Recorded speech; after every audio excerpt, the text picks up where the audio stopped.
నీ వల్లే జరిగింది ఇదంతా. తను అక్కడ నిలబడి ఉంది, కానీ నువ్వు మాత్రం ఇక్కడ నిలబడి తమాషా చూస్తున్నావు. ఈ రోజు తనకి పరిస్థితి వచ్చిందంటే దానికి నువ్వు మాత్రమే కారణం ప్రజ్ఞ. నువ్వు మా అందరితో బంధాన్ని తెంచేసుకుని మాకెంతో బాధ కలిగించావు. అందరినీ నీ శత్రువులుగా మార్చుకున్నావు. రిసెప్షన్ లో వాళ్ళు బుల్బుల్ని కాదు నిన్ను చెప్పాలనుకున్నారు, కానీ బుల్బుల్ తను నిన్ను ఎంతగా ప్రేమిస్తుందంటే చివరికి నిన్ను కాపాడడానికి తన ప్రాణాలు కోల్పోబోయింది. నీ మీద పడాల్సిన లైట్ తన మీద పడిపోయింది. తన మొహం పూర్తిగా నాశనం అయిపోయింది. మాట కూడా మాట్లాడకపోతుంది పాపం తన చివరికి. అందుకే ఆ బాధ భరించలేక తను ఈ విధంగా తనక్కడ బాధపడుతుంటే నువ్వు తన్ని కాపాడలేదు. నర్మయ్, అమ్మ అని పిలువకున్నాను. నాకు నీ తెల్లని సంబంధం లేదు. నాకు కేవలం ఒకటే కూతురు, అది కూడా బుల్బుల్. నువ్వు నా కడుపున ఎందుకు పుట్టావా అని చాలా బాధపడుతున్నాను ఇవాళ. నిన్న ఆ రోజు పుట్టిన వెంటనే నీ గొంతు నొక్కేస్తుంటే బాగుండేది.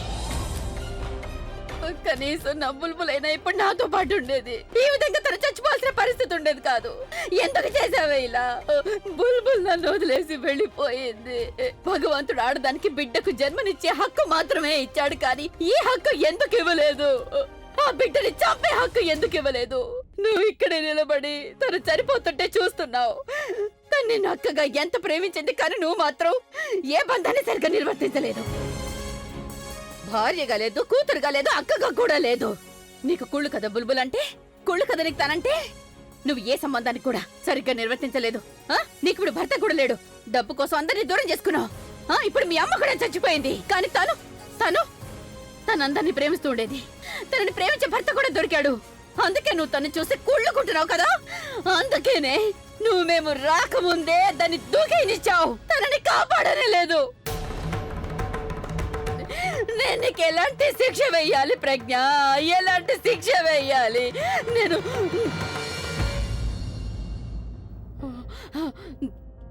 నీకు స్కూల్లో పేరు రాయించాను కదా నేను, ప్రజ్ఞ అరోరా అని.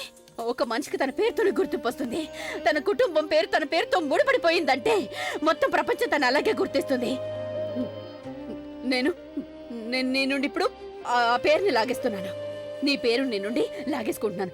అలాగే నీకేదైతే గుర్తింపు ఉందో అది కూడా నీ నుండి లాగేసుకుంటున్నాను. మన పూర్వీకులు ఆ పేరుని ఎంతో జాగ్రత్తగా కాపాడుతూ వచ్చారు, ఎంతో గౌరవంగా చూసుకున్నారు. ఎప్పుడు కూడా ఆ పేరుకు అవమానం జరిగే విధంగా ఎవరు చేయలేదు. మీ నాన్నగారు వెళ్ళిపోయిన తర్వాత కూడా నేను కూడా ఆ పేరుని కాపాడుకుంటూ వచ్చాను. కానీ నువ్వు ఆ పేరుని నాశనం చేస్తున్నావు. అందుకే ఆ పేరు లేకుండా చేస్తాను. ఇక నుండి నువ్వు కేవలం ప్రజ్ఞ అంతే. ప్రజ్ఞ అరోరా కాదు. అరోరా అనే పేరు నీ పేరుతోకి ఎప్పటికీ ఉండకూడదు. ఇక మీదట నువ్వు కేవలం ప్రజ్ఞ అనే పేరుతోనే బతకాలి. ప్రజ్ఞ అనే పేరుతో మాత్రమే.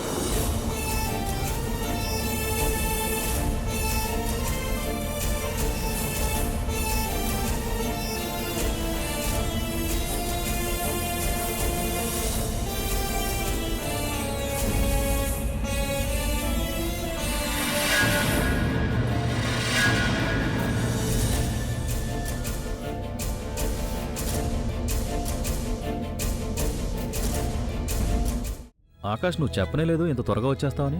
నీ ప్రాజెక్ట్ జరుగుతుంది కదా హైదరాబాద్లో, ఇప్పుడు అది పూర్తయిపోయిందా? అవునన్నయ్య, అది ఆల్మోస్ట్ ఫినిష్ అయిపోయినట్టే. ఇంకా కొంచెం పనే మిగిలింది. తిరిగి వచ్చే ప్లాన్ యాక్చువల్లీ 1 వీక్ తర్వాత ఉంది, కానీ బుల్బుల్ గురించి విన్న తర్వాత ముందుగా రావాల్సి వచ్చింది. అరే ఆకాష్, నువ్వు త్వరగా వచ్చి చాలా మంచి పని చేసావనే చెప్పాలి. ఎన్నో రోజులైంది కదా నిన్ను చూసి మాట్లాడి. పైగా ఫోన్లో కూడా మాట్లాడుకోవడం కుదరలేదు మనకు అసలు. ఇప్పుడు నువ్వు కొన్ని రోజులు మాతో ఉంటావు కదా, అవునా? ప్రజ్ఞకి ఎక్కడుంది? తనెక్కడా కనిపించడం లేదే. ప్రజ్ఞ గురించి నువ్వు మాట్లాడద్దు. ఇప్పుడు తను పాత ప్రజ్ఞ కానే కాదు. నువ్వు వెళ్లేటప్పుడు ఉన్న ప్రజ్ఞ కాదు. తనిప్పుడు పూర్తిగా మారిపోయింది. అరే, మొత్తం ప్రాపర్టీ, డబ్బు అన్నీ తన పేరు మీదకి మార్చేసుకుంది కదా. ఎందుకు అనవసరమైన మాటలు మాట్లాడుతున్నారు మీరంతా? భోంచేయండి. అభి, నేనేదో ఊరికే ఇదంతా చెప్తున్నానంతే. అన్నయ్య చాలా సరిగ్గా చెప్పాడు పిన్ని. మనం అనవసరమైన విషయాలు మాట్లాడకూడదు. అలాగే అనవసరమైన మనుషుల గురించి కూడా మాట్లాడడం మంచిది కాదు. మీరందరూ భోంచేయండి ప్లీజ్. వచ్చేసింది కదా, ఇక మీదట ఎవరు ఏమీ మాట్లాడలేరు కూడా.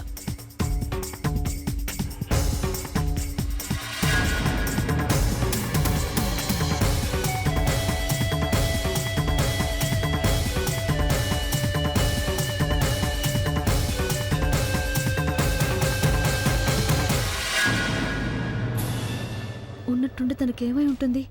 ఇప్పటిదాకా చచ్చిన దానికోసం ఏడుస్తూ కూర్చుంది కదా, ఇప్పుడున్నట్టుండి ఇంతగా డ్రాస్టిక్ చేంజ్.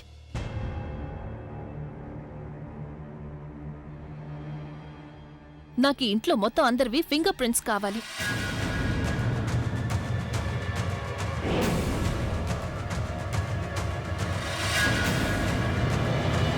నన్ను చంపడానికి ఎవరు ప్రయత్నించారో, ఎవరి కారణంగా నా చెల్లెలు సూసైడ్ చేసుకుందో వాళ్ళకి వ్యతిరేకంగా నాకు చాలా బలమైన ఆధారం దొరికింది. ఇక నాకు అనుమానంగా ఉంది. సారీ, నాకు అనుమానం కాదు, పూర్తి నమ్మకం ఉంది. వాళ్ళు ఎవరైనా సరే ఈ కుటుంబానికి చెందిన వాళ్లే అని నాకు తెలుసు. ఇక మీలో ఎవరూ కూడా నాకు వాళ్ళకి మధ్యలో రావడానికి ప్రయత్నించకండి. ఎందుకంటే ఈసారి నేను శిక్షించడానికి కాదు, పగ తీర్చుకోవడానికి వచ్చాను.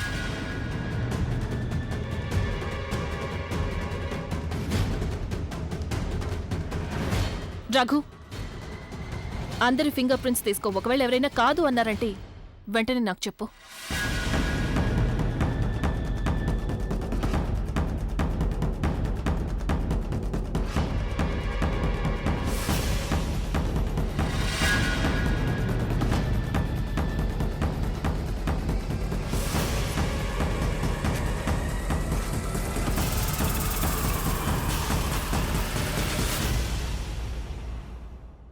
ఏం జరిగి ఉంటుంది? మళ్ళీ ప్రజ్ఞ అదే రూట్లో వెళుతోంది. ఇక ఈసారి తన ముందుకంటే చాలా దృఢంగా కనిపిస్తోంది నాకు.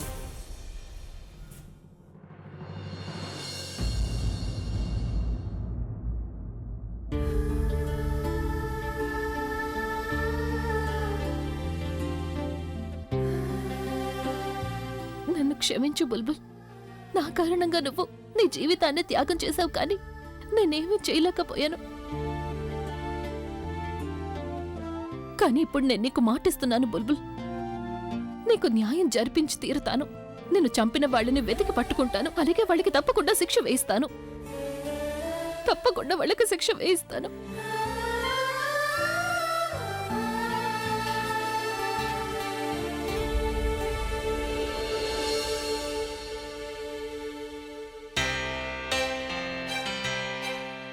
ఏం చేస్తున్నావు?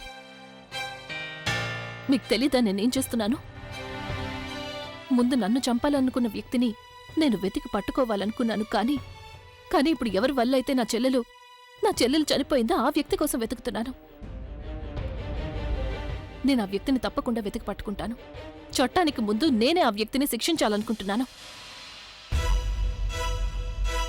మన బుల్బుల్ నీకు చెల్లెలైతే నాకు తన మరదలు. నిజం చెప్పాలంటే ఈ ఇన్వెస్టిగేషన్ని నేనే ప్రారంభించాను. కానీ ఇప్పుడు నువ్వు నన్ను పక్కన పెట్టేసి ఒంటరిగా చేయాలనుకుంటున్నావా? నా దగ్గర ఇంతకంటే వేరే దారి లేదు. ఆ వ్యక్తి ఎవరైనా సరే మీ కుటుంబానికి చెందిన వాళ్లే. మీరు మీ కుటుంబాన్ని ఎంతగానో ప్రేమిస్తున్నారు. అందుకే మీరు ఎమోషనల్ అయ్యి ఆ వ్యక్తిని క్షమించాలని నేను కోరుకోవడం లేదు. ఎందుకంటే నేను చాలా ప్రాక్టికల్గా ఉన్నాను and I'm very serious about it. నేను నా ఫ్యామిలీ విషయంలో ఎమోషనల్గా ఉన్నాను. కానీ విషయం న్యాయానికి సంబంధించిందైతే అప్పుడు నేను ఎమోషనల్గా కాదు, ప్రాక్టికల్గా కూడా ఉన్నాను. నేను రియలిస్టిక్గా మారిపోతాను. నాకు కరెక్ట్ అనిపించింది నేను చేసి తీరుతాను. అది మనకెప్పుడు తెలుస్తుందంటే ఆ వ్యక్తి పేరు మనందరి ముందు బయటపడినప్పుడు. మీరు న్యాయానికి ఎంత తోడుగా ఉంటారు అనేది నాకు అప్పుడు అర్థమవుతుంది. కానీ అంతవరకు నేను వాళ్ళని ఒంటరిగానే వెతకాల్సి ఉంటుంది.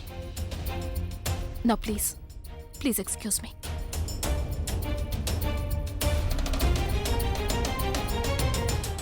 నువ్వు మాట్లాడడం అయిపోయిందా? లేక ఇంకా అవ్వలేదా? ఇక నేను మాట్లాడచ్చా? మీ అందరికీ కూడా తను చెప్పింది వినాల్సిన అవసరం లేదు. మీకు ఏం చేయాలనిపిస్తే అది చేయొచ్చు. నువ్వు నా ఆర్డర్స్కి అగేన్స్ట్గా వెళ్తున్నావు. లేదు, నేను నీ ఆర్డర్స్కి అగేన్స్ట్గా వెళ్ళటం లేదు. నేను నీకు ఆర్డర్స్ వేస్తున్నానంతే.